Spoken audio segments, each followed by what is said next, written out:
Bonjour et bienvenue à toi dans cette nouvelle vidéo. C'est un plaisir de te retrouver aujourd'hui et aujourd'hui on va voir les 10 règles d'or d'Eckhart Tolle. Dans cette vidéo tu vas découvrir 3 choses. Brièvement qui je suis, qui est Eckhart Tolle et enfin les 10 règles d'or d'Eckhart Tolle. Reste très attentif jusqu'à la fin de cette vidéo puisque j'aurai un petit cadeau à te remettre dès la fin de cette vidéo. Alors qui je suis? Je m'appelle Ogier Dolé, je travaille 35 heures par jour puisque l'ensemble des vidéos de la chaîne YouTube et des contenus du blog responsableaffaires.fr sont consultés 24 heures chaque jour. Je travaille également 10 heures en tant que salarié dans le domaine du génie climatique et pratique 1 heure de sport chaque jour. D'une manière générale, j'aide chacun à basculer vers la réussite de sa vie en l'aidant à améliorer son corps, son esprit, ses relations et ses finances. Je t'invite dès maintenant à t'abonner à la chaîne YouTube pour ne pas rater les prochaines vidéos et redécouvrir les vidéos les plus populaires. Alors qui est Eckhart Tolle? Eckhart Tolle est né le 16 février 1948 à Lünen en Allemagne. C'est un écrivain et conférencier canadien d'origine allemande. Il en fait a développé certainement le best-seller que tu connais, c'est Le pouvoir du moment présent, à la suite d'une longue dépression qu'il a développée à 29 ans. Il est devenu dépressif, Eckhart Tolle, par rapport à toute sa crise d'identité, ses réflexions par rapport au monde et sa propre conscience de la vie, de l'espoir qu'il mettait dans les choses et dans ses relations avec ses proches qu'il finalement estimait comme éternels. Et il a créé ce livre que je t'invite à découvrir qui est Le pouvoir de l'instant présent. Je te mettrai des liens dans la description de cette vidéo, tu peux les découvrir juste en dessous en même temps que je te parle. Et le pouvoir du moment présent, c'est justement toute cette réflexion sur non seulement l'approche méditative, mais aussi la réflexion d'exploiter sa propre personnalité à l'instant maintenant, ici et maintenant, pas dans le futur, pas dans le passé, parce que sa dépression, il s'est rendu compte que le problème que ça avait causé dans sa vie, c'est qu'il s'est mis pendant très longtemps à ne penser exclusivement qu'au passé, d'être obsessionné par le passé, de ne plus vivre l'instant présent avec les personnes qu'il rencontrait et de encore moins s'imaginer dans le futur. Et ce qui lui a causé beaucoup d'ennuis parce qu'il s'est dit comment je peux sortir de là-dessus et comment je peux travailler pour justement revenir dans l'instant présent et reprofiter des instants de vie dans lesquels je suis aujourd'hui. On va maintenant voir ces 10 règles d'or qui sont notamment issues du livre Le pouvoir du moment présent. Mais avant cela, je t'invite à apprécier la vidéo ou à la partager dès maintenant afin de permettre à d'autres personnes de découvrir cette vidéo à leur tour. La première règle d'or d'Eckhart Tolle, c'est de sortir de l'auto-persuasion. Nous avons tous au fond de nous ce dialogue interne qui va nous auto-persuader quotidiennement d'une chose à réaliser ou d'une chose à ne pas réaliser. Et très souvent, les pensées qui sont récurrentes. On va penser, repenser encore et encore à toutes ces pensées qui vont nous auto-persuader qu'on est convaincu par quelque chose, qu'on ne l'est pas, mais finalement de manière définitive. Et ce qui est problématique, c'est que dans l'apprentissage, il ne faut jamais être sûr ou persuadé qu'on sait quelque chose puisqu'on ne sait absolument rien.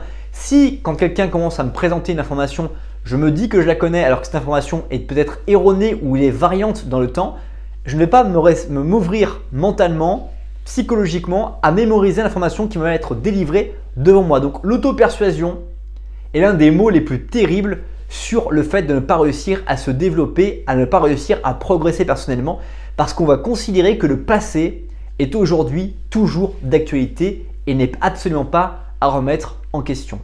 Deuxième règle d'or, c'est aller à l'endroit où la créativité se pose. Quels sont les endroits où tu es créatif?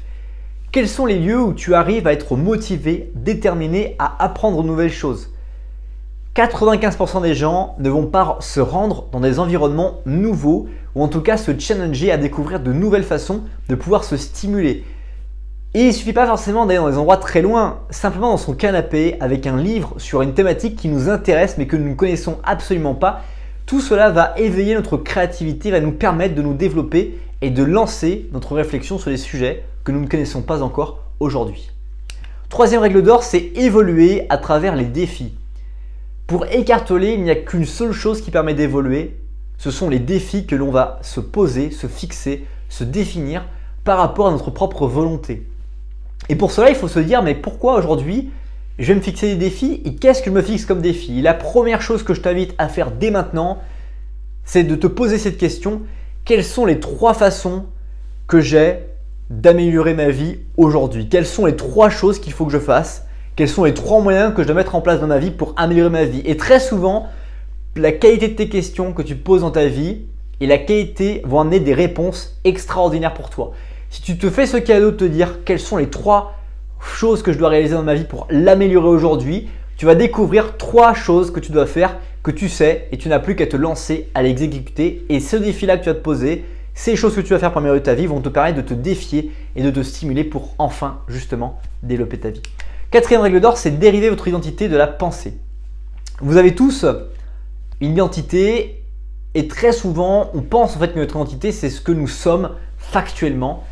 En revanche, notre identité est quelque chose d'irrationnel, on ne sait absolument pas qui nous sommes et c'est notre pensée qui finalement va influencer notre identité. Donc quelles sont tes pensées et comment peux-tu avoir des pensées qui sont stimulantes, positives, qui te permettraient à ton tour justement de pouvoir réussir et bien voilà, avoir une identité qui soit agréable, stimulante, positive et qui permette d'avoir envie de passer du temps avec toi chaque jour, quotidiennement, dans les relations et les rapports que l'on puisse avoir avec toi.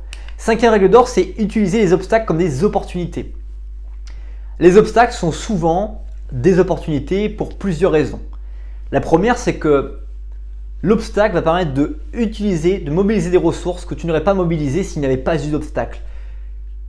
Si tu dois par exemple te rendre dans un lieu et qu'au moment où tu prends la route, on t'apprend que cette route est fermée, tu vas devoir découvrir un nouveau chemin que tu ne connais pas forcément parce que tu as toujours utilisé le même chemin et que le fait que ce chemin soit fermé aujourd'hui rend en fait finalement ta capacité ou ton envie d'aller quelque part limitée et changeante. Et tu vas devoir faire un détour que tu vas devoir mobiliser. Et cet obstacle-là va te donner l'opportunité d'apprendre de nouvelles choses, de découvrir un nouveau chemin, de découvrir une nouvelle façon de réagir à ce stress qui psychologiquement te heurte. Te dis, je dois changer mes habitudes. Je vais aussi modifier le temps de parcours. Je vais peut-être pas réussir à arriver à l'heure que je voulais arriver. Je vais peut-être pas faire l'économie du temps que j'avais alloué et prévu finalement. Et toutes ces problématiques sont des opportunités pour toi d'apprendre à mieux connaître qui tu es, savoir comment tu peux réagir dans des situations et à aussi te développer à justement être plus confiant lorsqu'une prochaine situation arrive dans ta vie.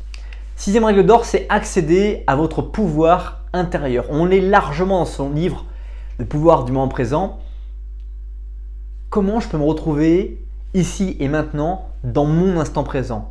Comment je peux me retrouver avec moi-même? Comment je peux justement réussir à m'isoler physiquement, psychologiquement de tout l'environnement dans lequel je suis tout en restant plongé dans l'environnement dans lequel je suis? Et la seule réponse à cette question, c'est d'être focalisé sur ses pensées et de réussir enfin à vivre dans l'instant présent. 7e règle d'or, c'est interagir pleinement. Comment je peux ressentir les émotions? Comment je peux revivre, vivre et comprendre ce que vivent les personnes autour de moi? Les émotions sont ces relations que je vais avoir avec les autres qui vont me parler, les mots, la puissance des mots, ce que je vais évoquer quand les mots vont m'arriver dans les oreilles, quand mon cerveau va réfléchir à tout ça, comment les gens vont prononcer ces mots, tout ça va interagir pleinement avec moi et c'est ça qui me rend vraiment présent. 8e règle d'or, c'est pratiquer la transformation intérieure. Comment je peux dans mon cerveau ranger les affaires qui sont sur ma table, ranger les histoires que j'ai ouvertes sur mon bureau, que j'ai commencé à écrire mais que je ne veux plus écrire, que j'ai clôturé mais sur lesquels j'ai laissé les dossiers sur ma table et ce qui m'empêche finalement de pouvoir ouvrir un nouveau dossier parce que je n'ai pas la place d'ouvrir un nouveau dossier. Comment je peux ranger l'ensemble des meubles qui constituent le salon de ma vie, le salon de mon cerveau, tout ce travail que je peux faire dans ma transformation intérieure pour être beaucoup plus zen et heureux et absolument extraordinaire. 9e règle d'or, c'est réalisez-le sans forme en vous-même.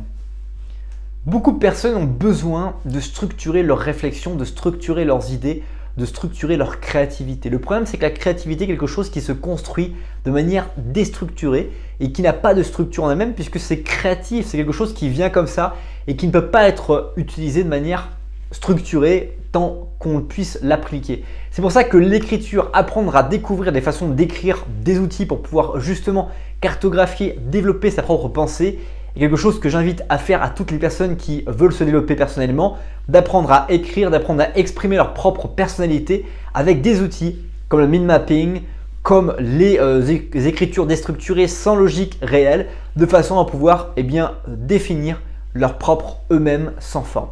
Enfin, 10e et dernière règle d'or, c'est aller au-delà de votre karma. Nous avons tous un karma, nous avons tous une énergie personnelle. Et cette énergie-là, chaque jour, on peut lui permettre de continuer à se développer, à progresser, justement par notre attitude dans le moment présent, à être zen et se discipliner le cerveau. Quand j'arrive à discipliner mon cerveau, quand j'arrive à discipliner mes pensées, j'arrive enfin à accéder à mon plein potentiel et à pouvoir le libérer auprès de toutes les personnes qui sont autour de moi et les rassurer à leur tour sur le fait qu'elles peuvent aussi discipliner elles-mêmes leurs propres préoccupations. C'est déjà la fin de cette vidéo. Merci beaucoup pour le temps que tu as consacré à regarder cette nouvelle vidéo. Si ce n'est pas encore fait, je t'invite à nouveau à t'abonner à la chaîne YouTube, à écraser le petit pouce bleu et à télécharger en remerciement, et c'est le cadeau que je voulais te faire en début de cette vidéo, 7 défis anti-routine. Tu retrouveras le lien juste en bas dans la description. Et pour te remercier à nouveau, tu peux trouver ici la dernière vidéo de la chaîne YouTube ou là la vidéo, l'une des vidéos sur laquelle tu portes beaucoup d'intérêt. C'est l'algorithme de YouTube qui le dit. Passe une très bonne suite de journée et je te dis à bientôt pour une prochaine vidéo. Bye bye.